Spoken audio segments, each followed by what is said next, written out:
நோய் இல்லாத சமூகம். நோய் இல்லாத சமூகம் உருவாக்க சுகாதார அமைப்புகளை மேம்படுத்துவது, தடுப்பு நடவடிக்கை கவனம் செலுத்துவது, ஆரோக்கியமான வாழ்க்கை முறையை உருவாக்குவது மற்றும் சுகாதார திட்டங்களில் செயல்படுவது அவசியம். தமிழகத்தின் எச்சரிக்கை தொற்று நோய்களின் முறை, சிகிச்சை வாழ்க்கை மற்றும் தடுப்பு நடவடிக்கையில் போன்றவற்றின் முறையை உருவாக்குகின்றன. நோய்களின் காரணிகள் பொதுவாக வெளிப்புற மற்றும் உள் காரணிகள் பிரிக்கப்படுகின்றன. வெளிப்புற காரணிகள் நுண்ணுயிரிகள் ஏற்படும் தொற்று நோய்கள், வைரஸ், பாக்டீரியா மற்றும் சுற்றுச்சூழல் காரணிகள் அடங்கும். உள் காரணிகள் மரபணு, உடலின் குறைபாடுகள் மற்றும் தன் எதிர்ப்பு நோய்கள் ஆகியவை அடங்கும். வெளிப்புற காரணிகள் நுண்ணுயிர்கள், பாக்டீரியா, வைரஸ், பூஞ்சை மற்றும் ஒட்டுண்ணிகளால் ஏற்படும் தொற்று நோய்கள். உதாரணங்கள்: ஜலதோஷம், நிமோனியா, காய்ச்சல், காசநோய், மலேரியா.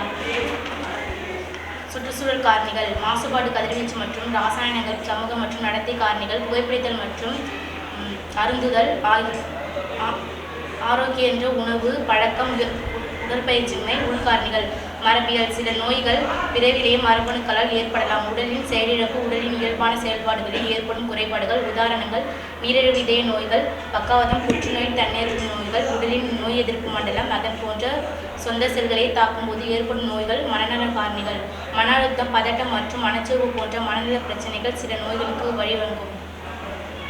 நோயில்லா சமுதாயத்தை உருவாக்குவதற்கான வழிமுறைகள். ஒரு நோய் இல்லாத சமுதாயத்தை உருவாக்க சிறந்த பொது சுகாதார வசதிகள், நோய் தடுப்பு நடவடிக்கைகள், தடுப்பூசி, சுகாதாரம், ஆரோக்கியமான வாழ்க்கை முறைகள், சத்துணவு போன்ற பல முறைகள் உதவும்.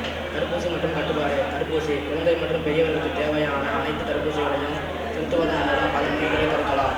கழிவு மேலாண்மை. மருத்துவமனைகள் மற்றும் பொது இடங்களில் உள்ள கழிவு முறைகளான கையாள்வது தொற்று நோய்களை கட்டுப்படுத்த அவசியம். கொசு கட்டுப்பாடு. டெங்கு மற்றும் பிற கொசுக்களால் பரவும் நோய்களை தடுக்க கொசுக்கள் பெருகும் இடங்களை அழித்தல் அவசியம்.